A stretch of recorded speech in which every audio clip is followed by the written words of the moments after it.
St. Peter's High Secondary School Pendengrai kali ora yang nam adu akan lempung Chief Minister District Level Inter-School Athletic Meet arjat pulai.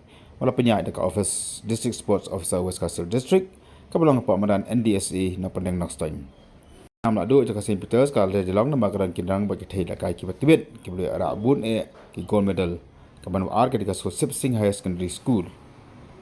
Ia best team nak kalian kikentai berkesenang lai ora dekat St. Peter High Secondary School bana padang ki khat kandai tali ki kenhun di school ke bela simta ka march pass ya kanam adu lai ora dekat Jawahar Navadia Vidyalaya School Nongpyndeng Nongstoiñ.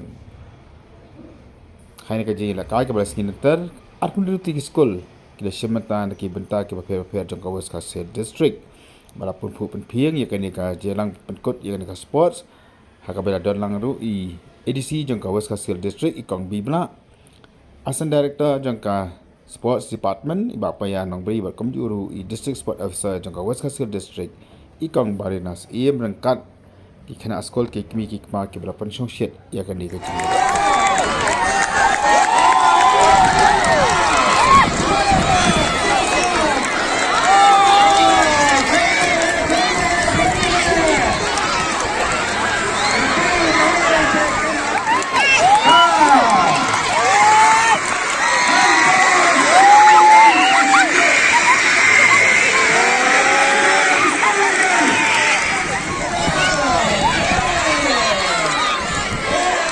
With the placard bearer, Napi Saman Lingdo, the flag bearer, Bante Lang Wanyang, led and commanded by Tabor Lang Soshang.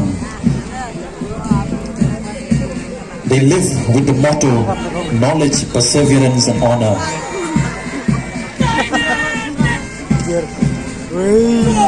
This is Dakbok Langgiri Memorial Secondary School, wisdom and virtue.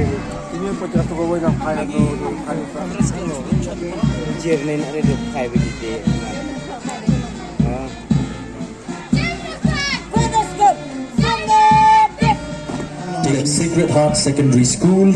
Commander is Lamprang Umyong on the flag Tingshan Simli placard New Corridor Nongsiang, and their motto is Be the Channels. Bearer Nitasha Carboni with the flag bearer Gary Donald Cardosao, Commander Fedas Dhar, and they live with the motto Love God by serving thy neighbor. Iba Lari Marwen, Mary Corridor Carboni, and Alba Mary Sosham. A very big congratulations. So as we lower the flag today for this grand success of this 28th Chief Minister District Level Inter-School Athletic Meet 2023 in West Khasi Hills District. So we come to a close to this event, and I declare that this event is closed. So wishing all the very best for those who are going forward to the state level. Congratulations once again, and all the best for all of you.